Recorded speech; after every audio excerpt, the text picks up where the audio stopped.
Pronto, então estamos ao vivo. Esse é a primeira. Vamos iniciar o nosso ciclo internacional de conferências sobre a Palestina. Hoje, com o nosso primeiro convidado, vai fazer a abertura desse ciclo internacional.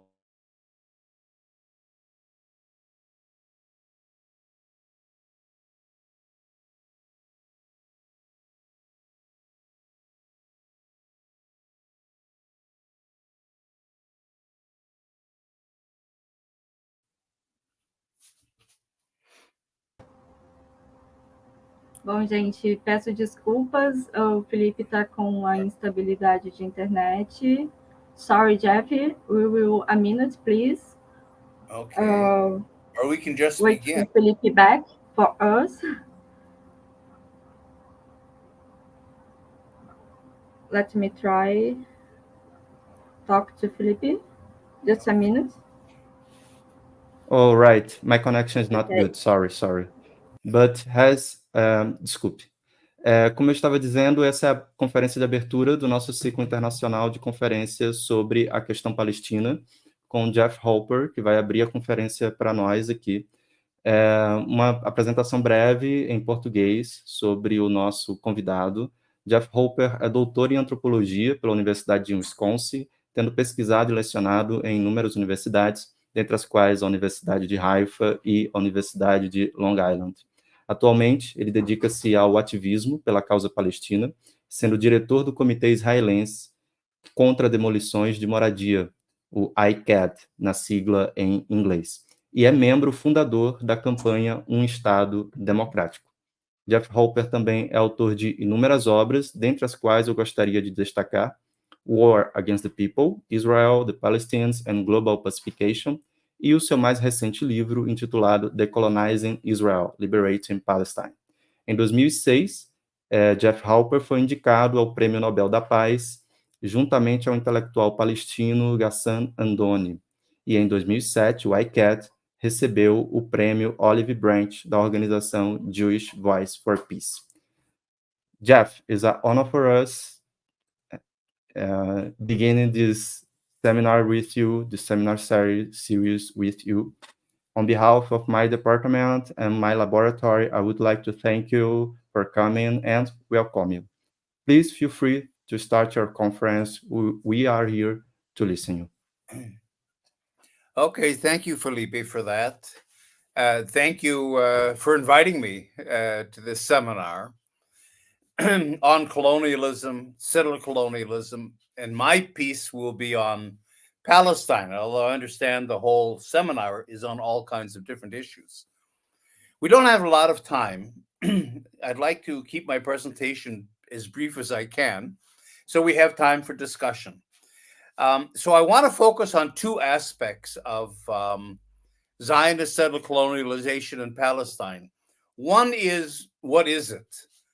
We use the word settler colonialism quite a bit, but I don't think in popular discourse, people always understand what exactly it means. So I want to look at what is Zionist settler colonialism and how has it been enacted over the decades? Where are we today? And then to look at, all right, how do we get out of settler colonialism? And I want to talk about the process of decolonization and then the process of reconstruction into what I think is the only way out, which is one democratic state in all of historic Palestine. So, okay. So let's begin with a kind of a paradigm shift, because we're always talking about the Israel-Palestine conflict or the Israel-Arab conflict. This is not a conflict. An anti-colonial struggle is very different from a conflict. A conflict involves two sides, at least. Well, the minute you talk about Zionism and the Zionist colonists as a side, you're already legitimizing them. In other words, you're legitimizing a settler colonial movement already by calling it a side. And that also creates a kind of a false symmetry. Now there's two sides. And so we hear all the time from politicians, both sides should end the conflict, both sides should negotiate, both sides should end the violence. In other words, you create now a symmetry between the colonists and the colonized, which we should never do. And then, of course, the way to get out of a conflict is through negotiations. You know, you're in conflict because you disagree about something. That isn't the case in colonialism. You're not disagreeing about anything. You know, the colonized people are being invaded by an outside force. There's no disagreement here. And so the problem with conflict resolution and negotiations is the colonized are being asked to compromise on things they shouldn't have to compromise on. If the Palestinians come to negotiations with Israelis over settling the conflict, what are they supposed to compromise on? Are they supposed to give up the 78% of their homeland that Israel occupies and just give it to Israel, give it to the colonists? Are they supposed to say, okay, you know, all the land you took from us, keep it, you know, we don't need it anymore? Are they supposed to say, you know, the 6 million refugees that were driven out of Palestine in the Nakba, all right, they won't come back because Israel doesn't agree? In other words, are they supposed to agree to their whole erasure as a people, to their being dispossessed from their homeland, from their heritage, from their culture? Are they supposed to agree to genocide? Because that's what Zionism has been over the last 56 years or so, since the Nakba. No, they shouldn't even have to. I mean, the whole idea that they negotiate these things is outrageous. And so that's the problem with a conflict. It creates this symmetry, and it forces the colonized to play by the rules of the colonizers. So we have to change our language. We need a paradigm shift. We have to see this not as a conflict, but as an anti-colonial struggle against Zionist settler colonialism. That's what we're talking about. Now, let's see if this, okay. Now, settler colonialism, you know, happens all over the world. Brazil is, of course, a settler colonial country. You know, the settlers were the Portuguese. They were later waves of migrations from Europe and so on. The indigenous, and I mean, I have to tell you this, the indigenous in Brazil still suffer from this settler colonial enterprise, so that it's not an unusual thing. And in fact, we can see, and I'm not going to get into this now, but if you guys want the slides, I'm happy to send them to you so you can share them, because settler colonialism, whether it's in Brazil or South Africa or Algeria or Australia or Palestine, tends to follow the same process, you know. And so you can see that the settlers, you know, there's the impulse to settle. For some reason, something triggers the migration of the settlers to whatever country they're targeting. They settle. It's a violent process. They establish their state. But at the same time, we can't look at settler colonialism simply from the point of view of the settlers, because then and this tends to be a problem in the literature, because we can't, it's not a fatalistic project. It isn't like settlers come and there's nothing the indigenous can do. Certainly that's not the case in Palestine. And so the green on this side that shows also there's a process in which the indigenous populations begin to resist. They begin maybe in a very uncertain way. It took the Palestinians a while in the early 1900s to understand that they were being colonized by the Zionists. It wasn't clear in the beginning when a few Jews began to appear. They didn't know what Zionism was. But as the violence grew and the settlements grew and the whole national project of Zionism grew, you see the organization and the resistance became more organized. And then in 1964, the PLO, the Palestinian Liberation Organization, is created, and and the resistance goes on. We see that in Gaza. Okay.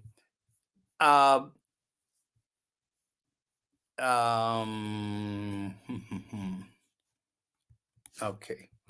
This whole system is okay.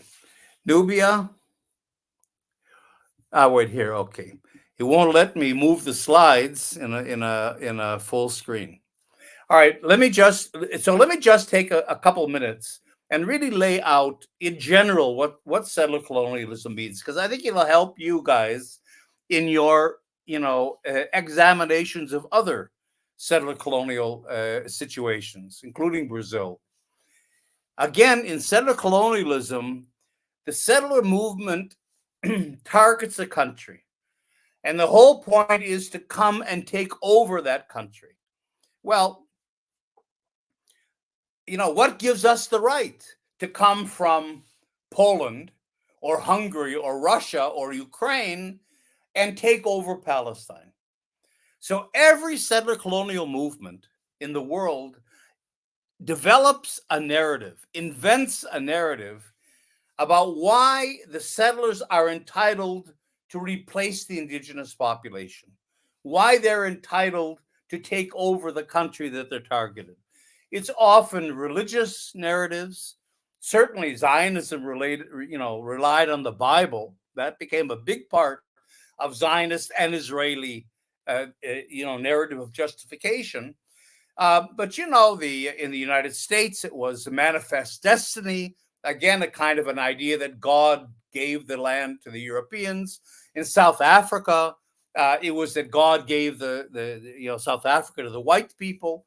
In France, in Algeria, where the French weren't very religious, it was the whole civilizing mission.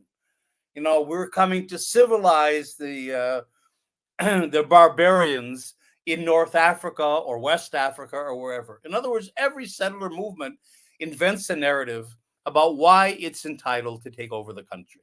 Okay? Then the settlers, who are always supported by a metropole, I mean, they have a framework, infrastructure of support. In the beginning, Zionism was very much supported by the wealthy Jews of Western Europe, in particular, France and Britain and so on. Later on, Britain itself became a very important metropole supporter of Zionism. Today, the United States is the metropole that supports Zionism in particular. So the settlers then invade the country that they want to take over in order to make it their own. The invasion isn't always a huge invasion of ships and guns and people. Sometimes, like with Zionism, it takes place very gradually, a few people at a time, not violent in the beginning, because there's no resistance in the beginning, until it reaches a critical mass and the indigenous people begin to understand that they've been invaded. But it is an invasion. In other words, by definition, this is why it's not a conflict. By definition, settler colonialism is unilateral. Again, there's no conflict here. There's no two sides. The settlers come in with the idea of taking over a country. It's unilateral. The native population has nothing to do with it. Doesn't matter who they are. It's the settlers' own narrative, their own needs, their own process of colonization that matters. It's unilateral. And then, of course, it's a unilateral attempt to take over a country and to remake it in the settlers' own image. We call that, here in this country, Judaizing Palestine, making Palestine a Jewish country, transforming an Arab country into a Jewish country. Okay. Now, settler colonialism, as we said, is inherently violent because it's dispossession. It can't not be violent. You're dispossessing another people who, for obvious reasons, refuse to leave their lands, refuse to be dispossessed, refuse to be erased from the country. And therefore, it's built into settler colonialism, resistance to it. And I would say, in a second, genocide is built into settler colonialism. So it's a violent process that must be resisted by the native population. The problem with the conflict idea and two sides is that once you legitimize the colonial side, the Zionist side, and Israel in this case, the resistance of the oppressed loses its political character. It's resistance to colonization, but then it's reformulated as terrorism. Settler colonial enterprises always criminalize the indigenous population for their violence. See, that's a non-political term, an anti-political term. Terrorism, which is a criminalized term. And that's why I say a paradigm shift. We've got to start using the language of colonialism and talk about resistance of Palestinians to colonialism, and which is legitimate, obviously, and even international law allows an oppressed population to resist its oppression in an armed way. So that we can't equate the indigenous resistance of the Palestinians with the violent campaigns of dispossession, like in Gaza today, of the Israeli settlers. They can't be equated. There are no two sides. And as I said, settler colonialism then is inherently genocidal. It has to be genocidal in two ways. Physically, now not always, although this happened, I think, in Latin America, not always are the indigenous populations wiped out physically. Like in North America, for example, or in most places. The Palestinians weren't physically killed off until in major ways, even until this last attack or a couple attacks now on Gaza. But there was a lot of killing. And there was a cultural genocide that certainly went on, which is no less violent than physical genocide, because you're destroying people's homes, you're destroying their livelihoods, you're taking their lands, and you're making it impossible for them to continue as a people. In other words, that's the destruction of a people in heart, in whole, or in part. That is the heart of genocide. So whether the genocide is physical or whether it's cultural or a mix, as it is here, the point is that there has to be genocide because there's no other way in which the settlers can empty the country, take over the land, change all the names of the places, and replace the country they took over with their own country. There's no way to do that without genocide. And because then resistance is built in, it can never stop. In other words, no matter what happens to no matter how much they suffer, the indigenous cannot give up their resistance in one way or another. And maybe that's less a problem in Brazil, because the indigenous have become such a small population and powerless in a way that they're not really threatening the bigger state of Brazil. And certainly the indigenous in Brazil that we call the fourth world people don't have national aspirations like the Palestinians do. So there's probably less insecurity, but there's certainly genocide going on, all the time against them. But here in Israel, like in South Africa, for example, Algeria, countries where the indigenous populations remained large populations that did have national aspirations, the insecurity is built in. And therefore, it's very hard to normalize a settler, colonial situation. The indigenous always remain under military repression and a racialized regime of control that I call the regime of dominance management.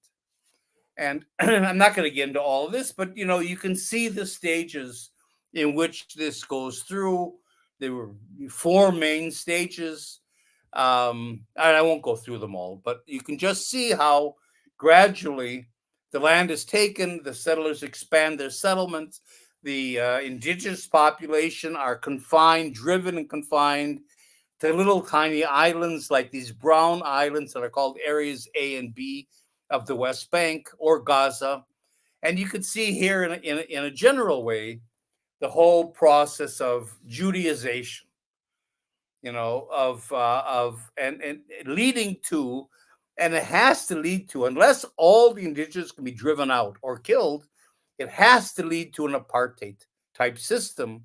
We'll talk about that in a couple of minutes, okay? So I'm the head of the Israeli Committee Against House Demolitions. And without getting into that issue, you can see the red and green dots on this map of the West Bank are demolitions, the demolitions of Palestinian homes. And you can see very well, if we compare it with the map before, you see how in the 4th map with the orange, you see that's the outlines of the Bantustan that Israel's creating. Israel expands to 85% of Palestine, and the Palestinians, who are the majority in the country, by the way, plus another 6 or so million Palestinian refugees that have the right to return that can't right now, are locked into 15% of their country. Areas that are called areas A and B in the West Bank, Gaza, which is a prison, a concentration camp, now a graveyard almost for the 2.3 million people living there, and even inside Israel. The Palestinian citizens of Israel are 20% of the population, but they're confined, even though they're citizens of the country, to 3.5% of the land. So altogether, Palestinians are confined to these areas, and you can see with the West Bank in particular, with the settlements and so on, the Bantustan that's being formed. And here you see the same pattern with the house demolitions. If you look especially at the red dots, you can see exactly where Palestinians are being cleared out, and it very much corresponds with the Bantustans that we see in the 4th map here. So house demolitions becomes a major vehicle of ethnic cleansing. Israel's demolished 60,000 Palestinian homes. First of all, in the Nakba, 1948, 52,000 homes were demolished inside what became Israel. More than 530 entire Palestinian villages, towns, urban areas were destroyed. From 1967 until today, in the occupied territory, the West Bank, East Jerusalem, and Gaza, another 60,000 Palestinian homes, but also businesses, mosques, schools, churches, community centers have been demolished. But so you can see that the purpose is ethnic cleansing. But in Gaza, in the last 6 months, since October 7th, 300,000 homes have been demolished. 70% of the homes in Gaza are gone, and that's before Israel invades. If it does, and we should hope it doesn't, invades Rafah, which is in the huge built-up area in the southern part of the West Bank, the southern part of Gaza, that would raise that even more. So we can see that house demolitions are really a major part of the settler colonial enterprise. And finally, the settler project triumphs when the settlers not only succeed in establishing a state in the colonized territory of their own, the state of Israel in our case, but that state And that colonizing project and even the land that's been taken is normalized. Normalization is the last stage of settler colonialism. That's where it feels it wins. So, for example, in Brazil, you come to Brazil for all kinds of reasons. You're a tourist, you're a business person, whatever. And maybe some people are aware of the indigenous issue or other racial issues in Brazil, but more or less Brazil is Brazil, and it's a country. It's normalized. Nobody really thinks of Brazil. Nobody thinks of the United States as a settler colonial country. Here, it's very close to that, even though the Palestinian issue, as we can see now in the protests in the United States, is much more alive and much more visible than in many other countries. Because normalization means when you disappear the indigenous presence, you erase their cultural, historical, physical presence from the country. And Israel has tried to do that. And in fact, if you go to your travel agent in Rio and you say, I want to buy a ticket to Israel, fine, here's the ticket. And Israel includes the West Bank, not Gaza these days, but the West Bank. Go try to buy a ticket to Palestine. Your travel agent might not even have heard of Palestine, or they may have heard of it, but it's certainly not on the list because there's no airport and there's no destination to Palestine. That's part of the normalization process, where you disappear the indigenous presence, you win international recognition, you erase the violent past. You see, so now Israel, becomes the peaceful, democratic country, the only democracy in the Middle East, the ally of the United States and the global North, right? And the Palestinians are then presented as the criminal elements, the terrorists, because of their resistance, because what they're resisting, settler colonialism, has disappeared for the most part. Israel's a normal place. And that's why in this discussion of Gaza now, Israel insists, and it's backed by governments, that the whole thing of Gaza with Hamas began on October 7th. Nothing happened before October 7th. We're an innocent people, just going about our lives, and all of a sudden we were attacked. So that's a part of that normalization process where you disappear the indigenous and you criminalize those that are trying to resist. So that's kind of lays out settler colonialism. How do we get out of settler colonialism? Well, we have to go through a process of decolonization. I'm not going to get into this too much, but in other words, you can't. The reason it's so important to talk, this isn't just semantics, settler colonialism versus conflict. They're different things. If you go to the doctor, the diagnosis is important. If you go to the doctor and say, geez, I got my throat is really sore, and the doctor says it's a virus, whereas in fact it's cancer, the treatment's going to be different and the outcome's going to be very different. The diagnosis is crucial because the treatment has to follow from an accurate diagnosis. So if we're trying to diagnose settler colonialism, and in terms of resolving it, we fall into conflict resolution. Or if we define it as a conflict, we're not going to get to decolonization, because you don't decolonize conflict, you simply negotiate conflicts. So there's a contradiction between how we're diagnosing this as a conflict and how really we have to get out of it, which is a process of decolonization. And that's why the idea of settler colonialism is what puts it all together. You have the right diagnosis, you use the right language, you know what's going on, you understand the processes, and that leads you into what do you do about them. So decolonization, not negotiations, follows. So that we have to, what does that mean, decolonization? We have to dismantle the structures of domination, control, dispossession that Israel and Zionism have imposed on the Palestinians. And here are some of the major areas, that have to be decolonized. The political and legal system, of course, the land management system, the economic management system, population management system, and the management of legitimacy, which we call Hasbara, the Israeli PR machine. And then you have to create a political situation that enables, well, I'll get into this in a second. I'm not going to get into this right. Let's stay with our decolonization. Now,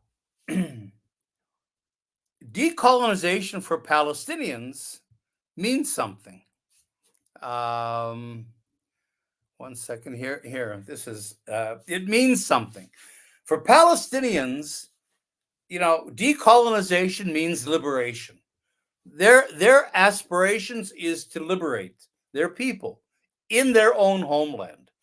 In other words, for Palestinians, liberation, the outcome of all of this is very clear, very straightforward. Liberation means that Palestinian national rights are restored, the right of self-determination. The Palestinians take over their country again. The country becomes Palestine, is a Palestinian state, and the refugees return. That's liberation. What happens to the Israeli Jews? Well, the Israeli Jews are not recognized as a national group because that would be rewarding settler colonialism. So they're given equal rights, the rights of citizenship within a Palestinian state, but they're reduced to an ethnic or religious minority. That's pretty much or actually a lot of Palestinians don't even care what happens to the Israeli Jews. That's not really a major part of their concerns, but that's, if you press them, that's where we're going. So that's the Palestinian idea of liberation. The problem is, and I'm going to end in a couple of minutes. I'm just at the time I want to start finishing. The problem is that settler colonialism changes a country fundamentally and permanently. It leaves what are called in the literature legacies that aren't going to be changed. And there's, in particular, two legacies. Some of them are here on this chart. Two legacies that change, that make the Palestinians' aspirations for liberation not impossible, but changed in a very basic way. One is the demographic legacy.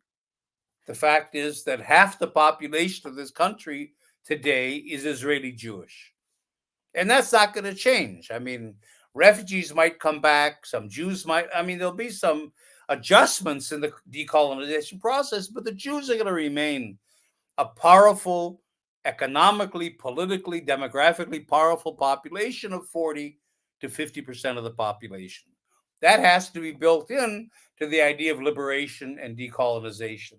The other legacy that's important is what I call the nationalist legacy. In other words, even though Palestinians do not want to recognize Israeli Jews as a national group, they are. They have become a national group, certainly over the last 76 years of sovereignty in the state of Israel and counting. So that you can say it's not just, and that's true, to recognize Israeli Jews as a national group, but nevertheless, sociologically, that's what they are.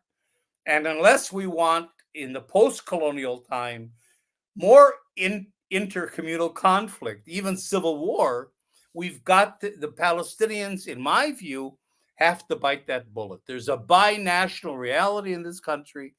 That's a legacy of settler colonialism. And so there are two national groups that have to find a way to live together within a single state. And so I won't get into all of this, but, we talk, the Palestinians have three choices, basically. One is the idea of total liberation that I mentioned before, that I think the vast majority of Palestinians accept and understand. I can't represent the Palestinians, but that's my idea. But as I'm arguing here, it's the moral total liberation. But given the legacies we talked about, it's just not workable. It just can't be. And so a second idea is a binational state. The problem with the binational state is that it doesn't decolonize. It doesn't change the power differentials. It simply divides the country. And that, I think, is a recipe for colonization in simply the guise of two states. I don't accept that. So I'm part of a group, a Palestinian-led group called the One Democratic State Campaign. And our project is to create one democratic state in historic Palestine. We don't have a name for it. It might be called Palestine, but again, the problem is it has to be inclusive, a civil state. So we're talking about a sovereign state of equal citizens, the third map. You dismantle settler colonialism. The Zionists, the Israelis have no way to continue their domination. All those structures are ended. One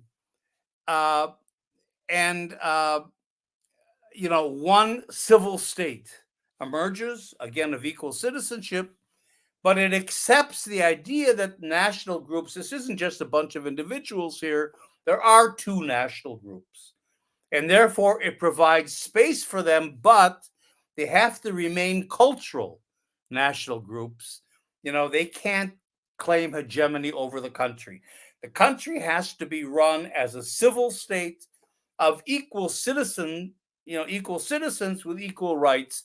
The state has to belong to the people of the country. And we can't allow any national group to claim hegemony, because that's just going to lead to a civil war. That's our idea. And so really, just briefly to kind of finish this, we have a 10-point political program, our One Democratic State Campaign. First of all, as I said, the country becomes one single civil democracy, one country, one citizenship, one parliament, one set of laws, equal citizenship, public institutions like public schools and so on. One state of equal citizens, in many ways like Brazil, without getting into all that discussion. Of course, the return of the refugees, the Palestinian refugees, and the reintegration to society. That's key. Individual rights, everyone has equal individual rights as citizens, but this collective rights is also important. In other words, that we recognize the existence of two national groups in the country, Palestinian Arabs and Israeli Jews, plus other religious, ethnic, and other groups that exist in the country that have their own communal identity. So it's a multicultural society. Finally, what's really kind of hopeful and positive about this is that it breaks us all away from the Palestinian and Israeli categories. In other words, having your national identity, your identity as a Palestinian or as an Israeli Jew is important to you. We're all part of a bigger collective. We can't ignore that. But at the same time, not everybody wants to stay within that framework. If you have one society, we're all living together, working together, studying together, playing together. We have one football team that gets into the World Cup together. There's a we now. So many Palestinians and Israeli citizens who don't want to remain within those categories, within those communities completely, are free to intermarry, to be friends with each other, to live wherever they want to in the country. It creates a choice. And for young people, I think, who want to get on with their lives, it allows them to kind of get on in a new country where they share citizenship, They share experiences together, but they also have their own collective national cultural heritage and groups, to the degree that they want to remain within them.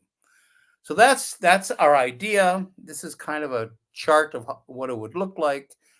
And again, just a kind of a last word, nationalism is the big enemy. In other words, nationalism on one side is a good thing. Palestinians have a national identity, a collective identity, and so do Israeli Jews. But nationalism contains within it forces of destruction, because nationalism wants hegemony.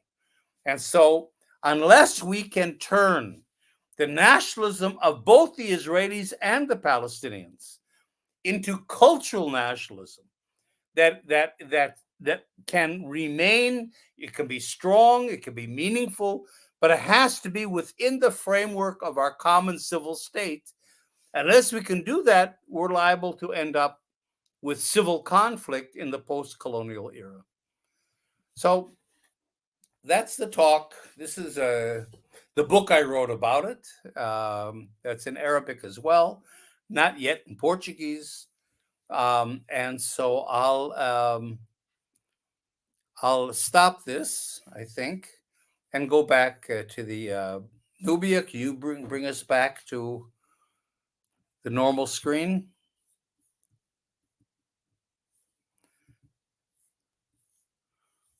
Assuming you're all still there. I haven't seen you for a while. Okay. Thank you, Jeff. Thank you so much for your speech.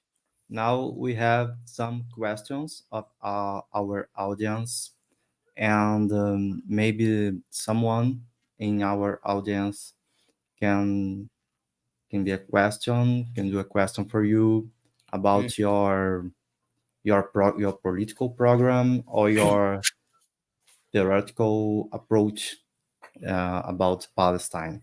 Okay. And first My for all, video's not on for some reason. Sorry, Jeff. My video's not on. I don't know why. Yes, in fact. But Nubia okay. But you maybe, can hear me at any rate, right? Yeah, but yeah, right. It's fine now. It's fine. But maybe our audience can have a question, but I have my own questions to you. And one question that I have, in fact, is not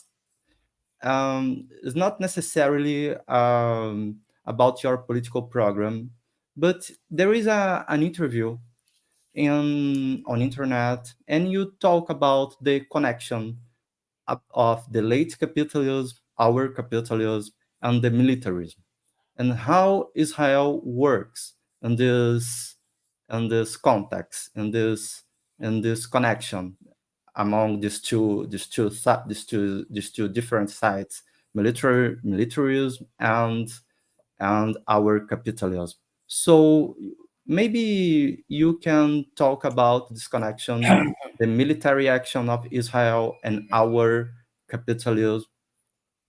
Right. Well, just briefly, I wrote another book. I've written a Exactly. few. It's called War Against the People. And what kind of got me started with it was I asked the question, how does Israel get away with this? In other words, colonialism, what are we, 50, 60 years after the end of colonialism, but this is still going on. Occupation, apartheid, genocide, as we can see in Gaza and so on. And yet Israel's international standing, is fine. It has the backing. Just today, the United States and the G7 countries came out in support of Israel, versus Hamas in the Gaza, struggle. Why? The economic ties are great with the world, including with Brazil and so on. I mean, even Lula spoke in front of the Israeli parliament in his first term of office. So I started to it's not because everybody loves Jews, although there's a guilt over the Holocaust, especially in Germany. It isn't because there's a strong Israeli lobby, and the Jews of the world are so strong that they control their governments. That certainly isn't the case. In the United States, there's a strong Jewish community, but it's only 2% of the population.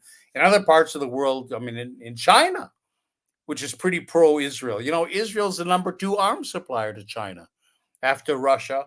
India has become Israel's best friend. Well, you don't have any Jews in those countries. I mean, maybe a few, but they certainly don't. In other words, something else is going on. And tracing out the threads, I came to the conclusion that Israel's become the enforcer of global capitalism. Not the only one, but really one of the main ones. Because, in our neoliberal capitalist system that we have today, it's very oppressive. Capitalism used to, promise people a better life.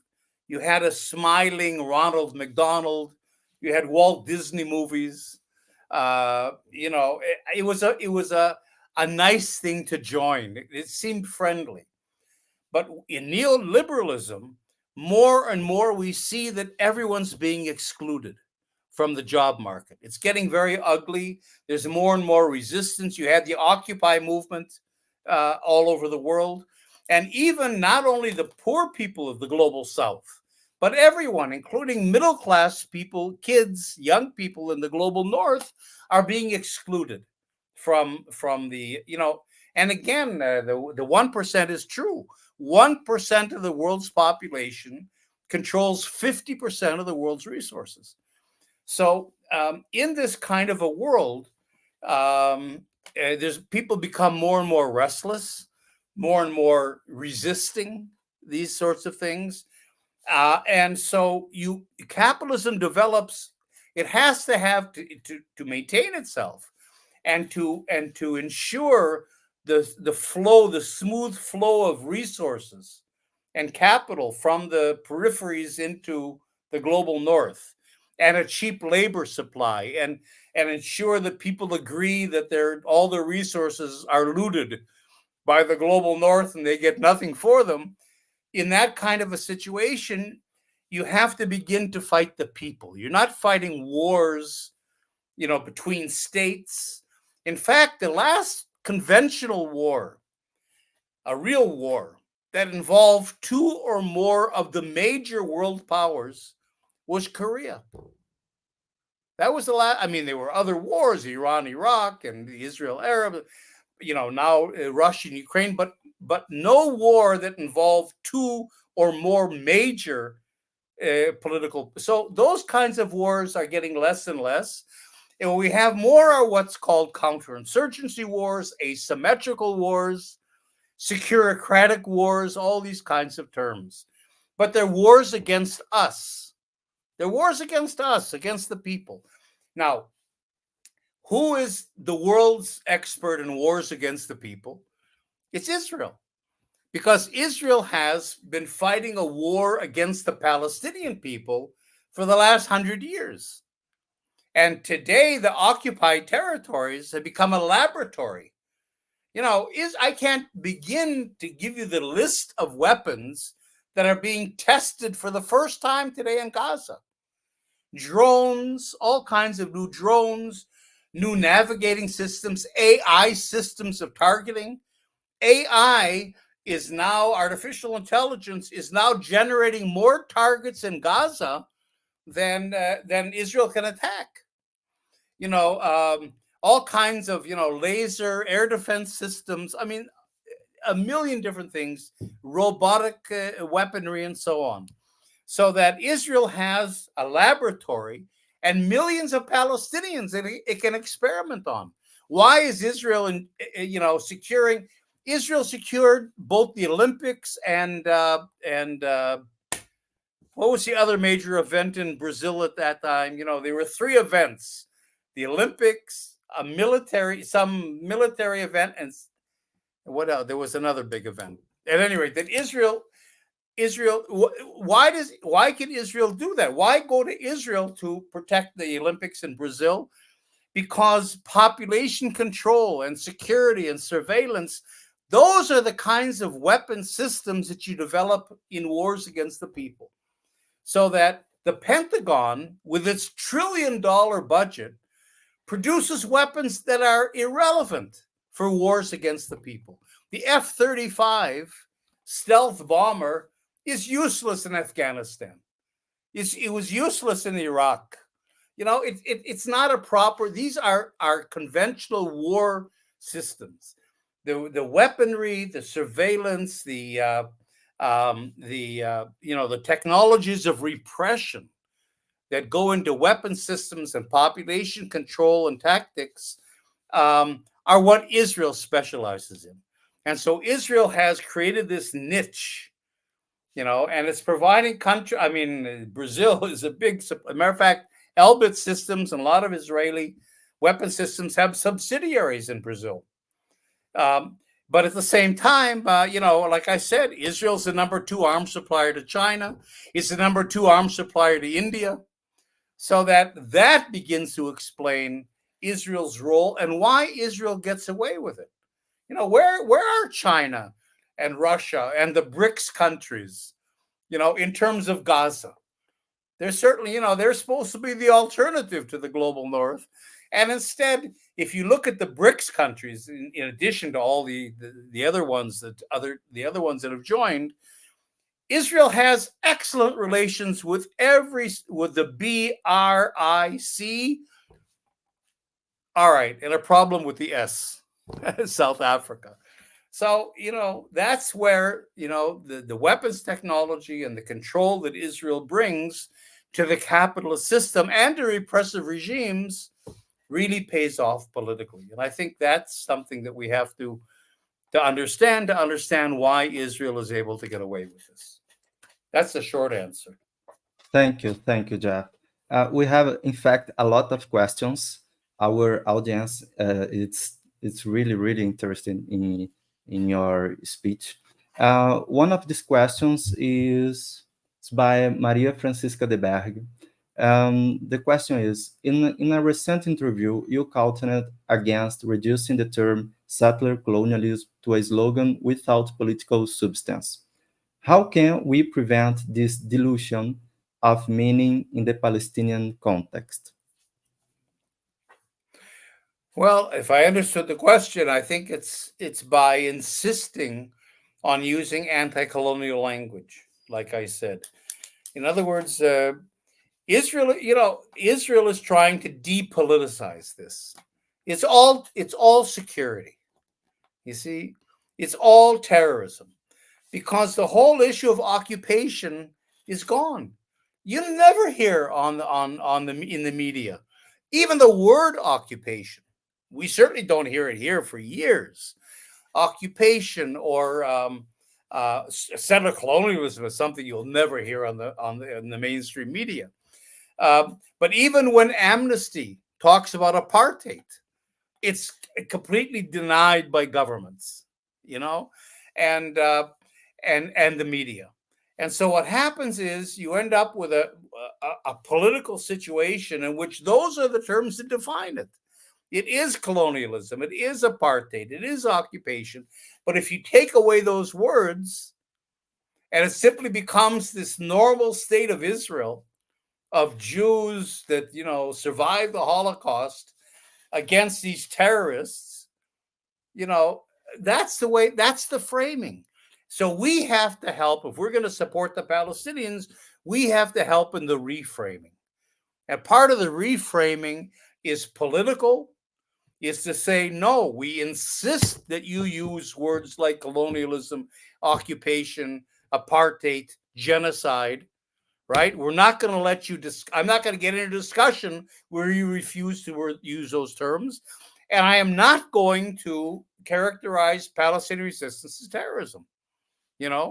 Terrorism is used, but I'm not getting into this whole thing, but state terrorism,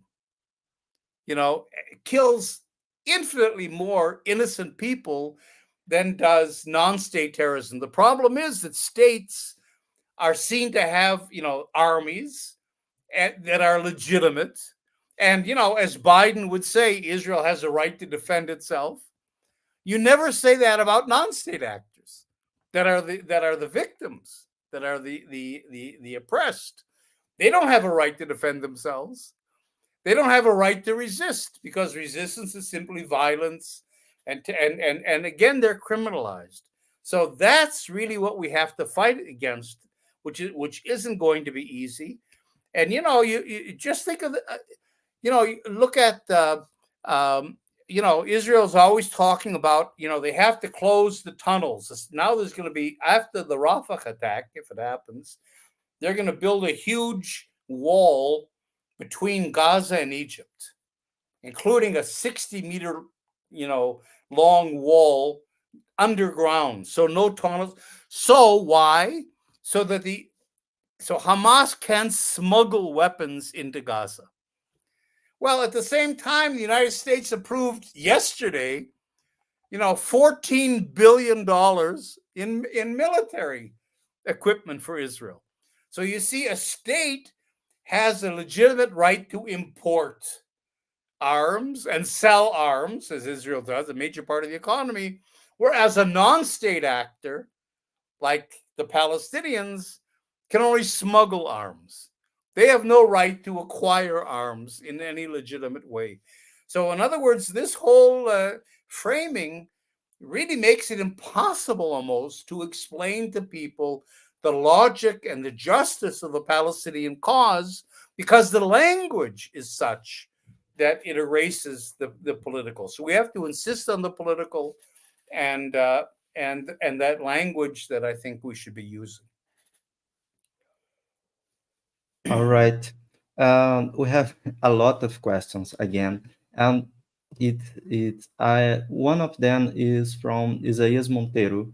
Do you believe that Palestinian anti-colonial resistance encompasses all forms of protest movements, including, for example, violence or not? Are they entitled to use all those? Yeah. Yes, I mean, in general, again, states can use any kind of violence they want. Why can't the people resisting? Look, I wrote an article about the issue of terrorism. Because terrorism is an easy thing to apply to non-state actors, again, that are resisting. And the idea is, for example, okay, you can do armed struggle. That's legitimate. Attacking soldiers is not terrorism, even though Israel always presents it that way. But you're not supposed to kill innocent people. So what happened on October 7th, the killing of innocent people, is illegal. Now I think there's even going to be an attempt to bring some of the Hamas leaders in front of the International Criminal Court and so on. And that is illegitimate in a way. I mean, you can't really, you can't attack innocent people. But terrorism, if you want to use that term in terms of killing innocent people, again, is much more used by states. In other words, it's true. 800 and some innocent civilians were killed on October 7th, in addition to about 300 and some soldiers. Okay, so at least the innocent civilians should not have been killed. I mean, I agree with that. There was no point to it. Whatever, we don't have to get into that whole thing. But look what Israel's done. Israel's killed more than 40,000. If we include its estimated 7,000 or so Palestinians are still hidden and under the rubble of what's been demolished, the number goes up to 40,000. So even if 10,000 of those or 15,000 were combatants, even if 20,000 they were. Israel claims about 12 to 15,000 combatants were killed of Hamas. That means that, we know that 70% of the people being killed in Gaza are women and children. Well, somehow, again, states get away with that. So what we have to really insist is that either we stop using the word terrorists, that is a word that delegitimizes people, and say we're against terrorism, and terrorism means whether it's non-state or state terrorism. But if you call Hamas a terrorist organization, and they are terrorists, it's not just they do terrorists, they are terrorists, well, you have to apply that to Israel as well. I mean, even more so. So Israel is a terrorist state. Now, Israelis would be shocked, and Biden would be shocked if he used that language. But that's what you're saying about in other words, you're saying about the Palestinians, you're outraged when you say it about the state actor. And so this whole, that again is a part of our language. We have to start replacing those kinds of emotional terms and terms. There is no definition of terrorism in international law. So that, we're throwing these terms around, and they're always used against the oppressed peoples who are trying to resist. Sometimes the resistance, might go overboard. Sometimes it might not be legit. Sometimes it could be outright. But in the overall, given the fact they have no armies, they're fighting armies, and all this is what my article was about. Why does terrorism emerge? Because all the avenues of redress are blocked to non-state actors. The Palestinians have tried negotiations. 7 years they were in Oslo, and then the roadmap and a million other things. It didn't work, because Israel and the United States, they tried appeals to international law. Now they're going to the International Criminal Court, and the United States has said to them, if Israeli officials are brought before the criminal court, we're going to end all our financial support for the Palestinian Authority. So they're even threatened not to use their legitimate access right to go to an international court. So in a system in which, international law is not applied, the International Court of Justice told Israel, stop the genocide. It had no effect whatsoever. The International Court of Justice years ago told Israel, stop building the wall, with no effect. So in a transactional world in which governments can do anything they want, and oppressed peoples have no access, either to negotiations or to international law or courts, or there's no way that they can possibly, win their rights. We can't really be, too hard on them to say, well, you've got to obey international law, and you can't do this, and you can do this, and these. No, I think in general, until states are made accountable, non-state actors shouldn't be held to a double standard. They're held to a much higher standard than states are. Perfect, Professor. More two questions, maybe.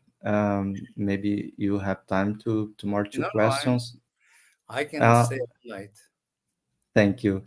There is an interesting question by Jonderson Locatel.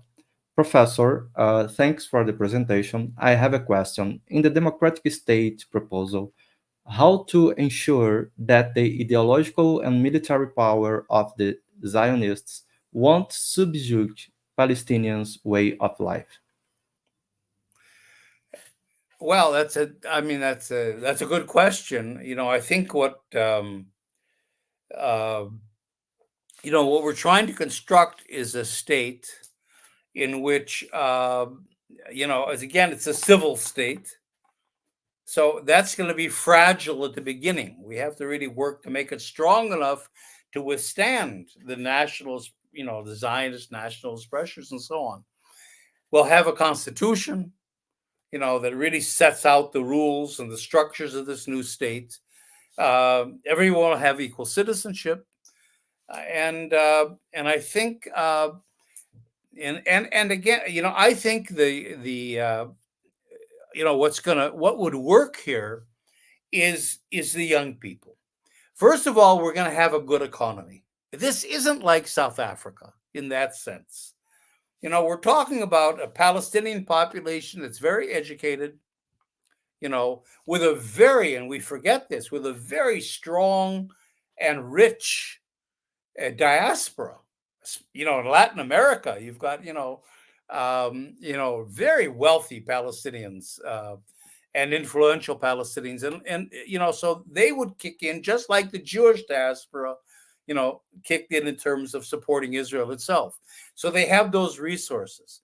They have the resources. They have the education, and I think in a system in which everyone has access to schools and everyone has access to all places of employment and so on, within a half a generation, I think the Palestinians can achieve economic parity with the Israelis.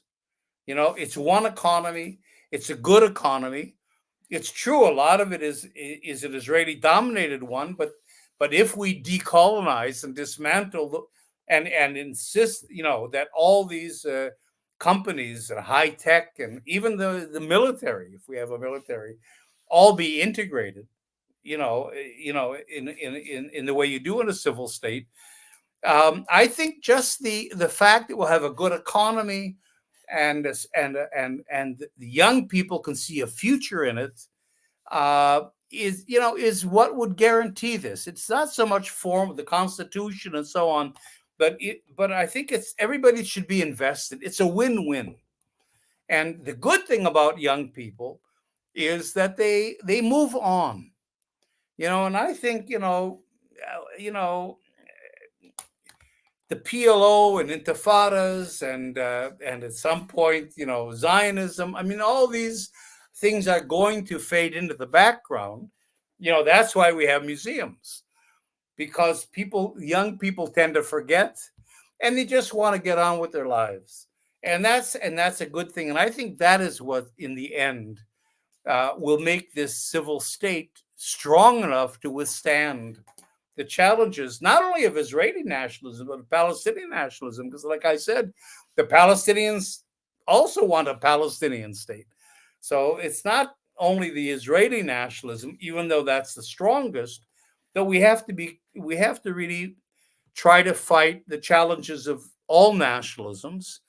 And like I said, I think the trick is to give them the space that they can transform from political nationalisms that want to take over the state in their own, for their own people, to a cultural nationalism that's cultural, that's religious. It gives meaningful expression to people, but again, is either forced or is willing to live within the framework of the civil society that belongs to everybody.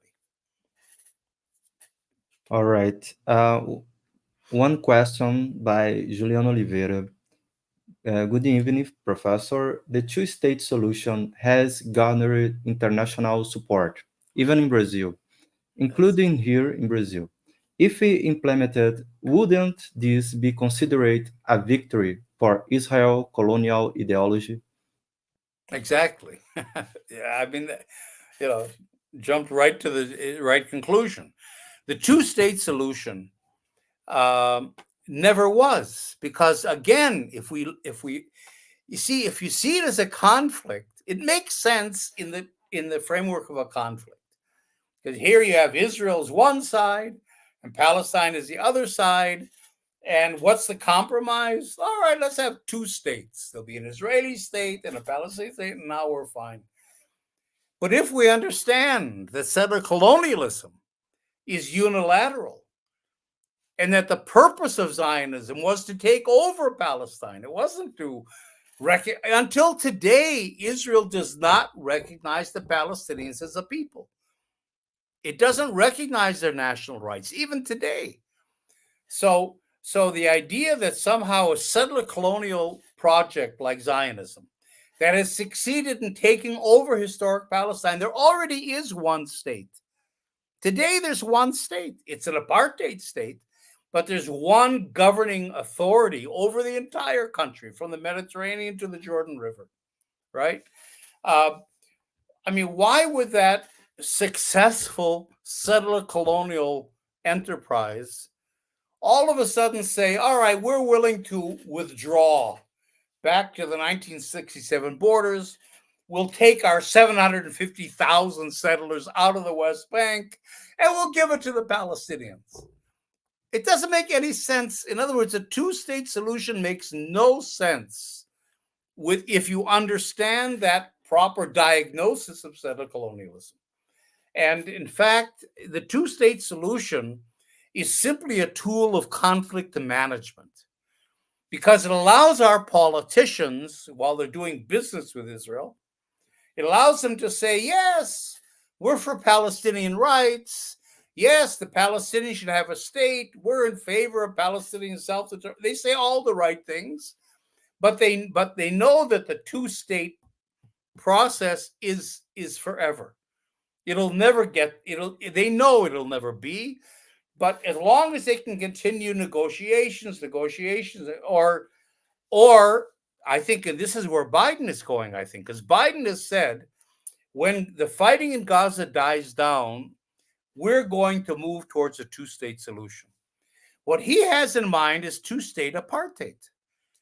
Just what I said. Israel will be on 85% of the country, the Palestinians on 15%. And he needs that in order to get on with the more important project of normalization with the Arab world, so as to protect Western hegemony and try to fight against Chinese and Russian incursions into the region. That's the big game, okay? So they're willing to, he's willing to set up an apartheid system, which the two-state idea is apartheid if it's implemented.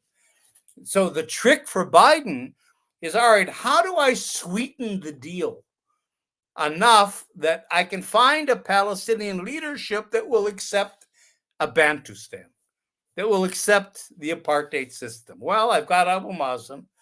I've got a Palestinian Authority. I'll give you $1 billion more.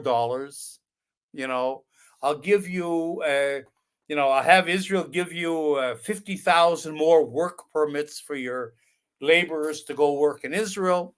We'll sweeten the pie, and it believes it can get to a place like South Africa did with, there was in the Bantustan of Transkei, there was a president, So that's the idea, that by calling the Palestinian Bantustan a state with a collaborationist leadership, we can sell this thing. And then the Palestinian issue is over, it's quietized, and we can get on with the real game, which is normalization. So that's the danger, as a person that asked the question hit on immediately. That's the danger of the two-state kind of a thing, that it legitimizes an apartheid system. All right, amazing. And a question by Daniel Barreto: if colonialism is violence by itself, how will it be possible to create a unified movement for occupation of land without an also violent anti-colonial response? It's a complicated question, right? All right. Anti-colonialism is always violence too, is always violent. Well, I mean, anti-colonialism tends to be violent because, again, the oppressed people have no redress to international law or to the UN. It's not very effective, or to negotiations. So it always tends to be. But at some point, I think, sometimes, like with South Africa, they were able to create conditions where the apartheid regime collapsed. It was simply not sustainable. And I mean, there was a military wing of the ANC, but they also had a wider political, organization. So they did lobbying abroad. They mobilized everybody of my age in the world was mobilized in the anti-apartheid movement. So they had the strong BDS. When Ford Motor Company pulled out of South Africa, and other corporations didn't want to be soiled by being associated with apartheid. And then when the sports boycotts happened, and all those, in other words, there's a lot of effective things you can do besides armed struggle. And I think the Palestinians actually are at a point where armed struggle is getting to be counterproductive. I think it played a certain role but I think now they're strong enough with international support that they can move ahead.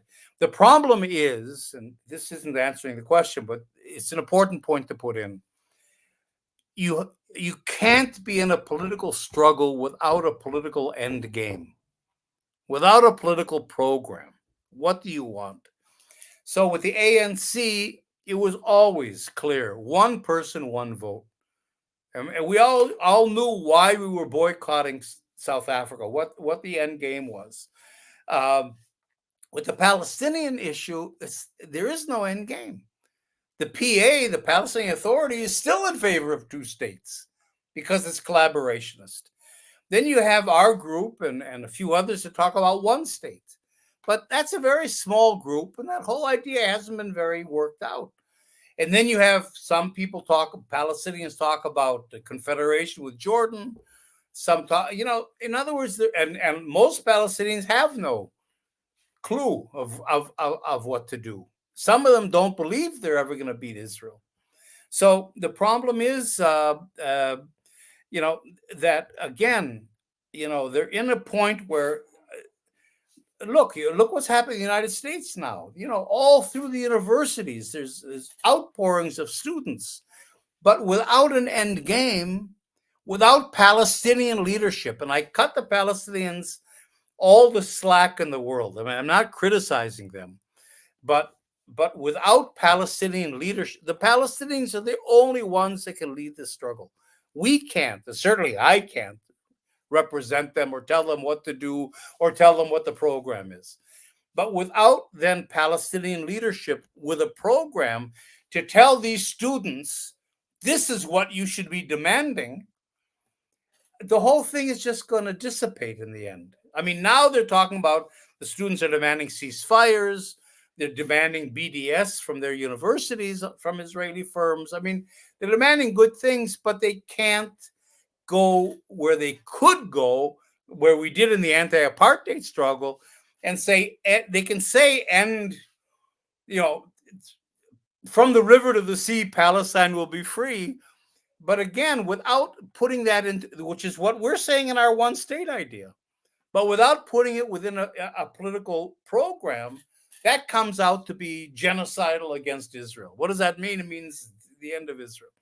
So that's really where we're in a tough situation, I think. But I do think that we do have to begin to move with a political program to more organization, more strategy. And I think the armed struggle is maybe getting to be less and less relevant and useful for the struggle. All right.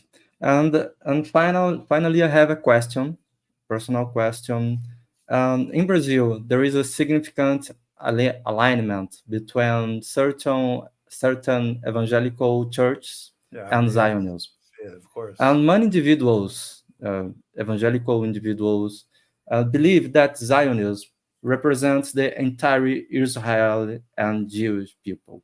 Right. What is your response to this perspective?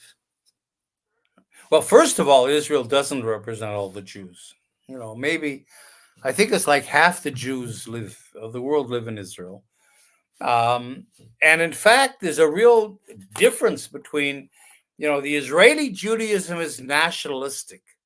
It has a state, it has an army, it's a part of this settler enterprise, so Judaism here is very right-wing, very military oriented, and very Old Testament oriented, where God gave us this country and God said, kill all the Canaanites, which is pretty genocidal. That's Judaism here. Judaism in the rest of the world, I think in Brazil as well, but certainly in the United States, where most Jews live,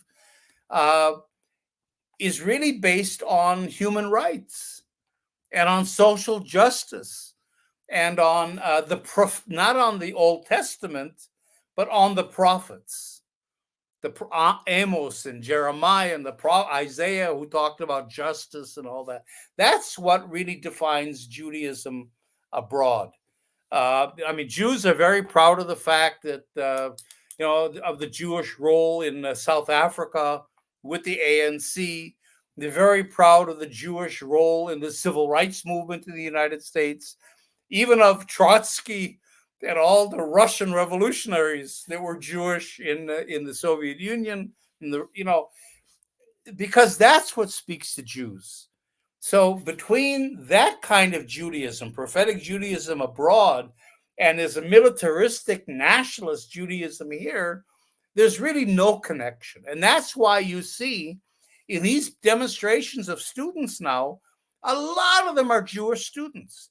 The largest organization of young people, young Jews in the United States, called the Jewish Voice for Peace, has declared itself an anti-Zionist organization. It isn't just critical, it is anti-Zionist. So you can see that growing kind of a split, I think. And so and in terms of this whole evangelical thing, but you see the evangelicals, it's very interesting. And I'll end on this. The Israel's, everybody's upset about anti-Semitism. They're saying, look, these demonstrations in the United States are anti-Semitic, and everybody that criticizes Israel is anti-Semitic. That's that new definition of anti-Semitism going around that universities are adopting. Anti-Semitism. The evangelicals are super anti-Semitic. I mean, they don't love Jews. They don't love Israel. They from their point of view, Israel plays a role in the second coming of Christ. I mean, the whole idea is the Jews go back to Israel, and then there's Armageddon, the battle of battles, the final battle. In their concept, it depends which evangelical church, but in general, the Jews are destroyed. And 166,000 survive, and they convert to Christianity. So their whole concept of the future and of Israel and of Jews is genocide. It's genocidal. The Jews disappear. Most of them are killed. But that brings on the second coming of Christ, you see. So they're super anti-Semitic in their theology, but they love Israel and they love Jews because by strengthening that whole Zionist enterprise, they're setting the stage for Armageddon. Pat Robertson, who was one of the big evangelical leaders of the United States, was furious at Prime Minister Olmert during one of the wars in Lebanon, that he ended the war, the war in Lebanon in the early 2000s, because this was supposed to be, in the evangelical mind, the trigger for Armageddon. And here Israel pulls out. It betrayed us. He was furious, So that's the problem. People use Israel, especially the evangelicals use Israel for their own purposes. Governments use Israel for its military prowess. Sometimes usually Israel profits from that kind of a transactional relationship, but in the end, Israel becomes partners with the worst elements in the world. They become partners with Orban, and they become partners. They send arms to Myanmar, and they work with this whole thing of what you have to do in order to get support for an unholy enterprise, really brings you into a very dark world. And that's where Israel is militarily and politically, I think, in a very dark part of our world. Perfect, Professor. And thank you very much again. Without any doubt, this was extremely enriching and illustrative speech. Once again, thank you both on my own behalf and on my behalf of my colleagues and students. I know there is a miles away, between Brazil and Israel, but believe me, we support your cause, we support your struggle, your fight, and it's, in fact, it's an inspiration listening you. So thank you so much for your conference, and in fact, Thanks for having me. And like I told you, I have a son living in Rio. So yeah, one of in these fact, days, I'm going to appear in person and of knock on course, your of door, and course, we can do this in person. of course, will be a pleasure. But thanks for So thank you. And now in Português for our audience. And, enfim, agradeço demais a presença de todos. Agradeço a presença do professor. A palestra será legendada futuramente e disponibilizada no YouTube. Obrigado à organização, especialmente aos meus alunos, que, enfim, estão aqui no backstage trabalhando para isso. Tá bom? Thank you, Jeff, again. See you, I hope. Okay, we'll see you. We'll keep the conversation going. Of course.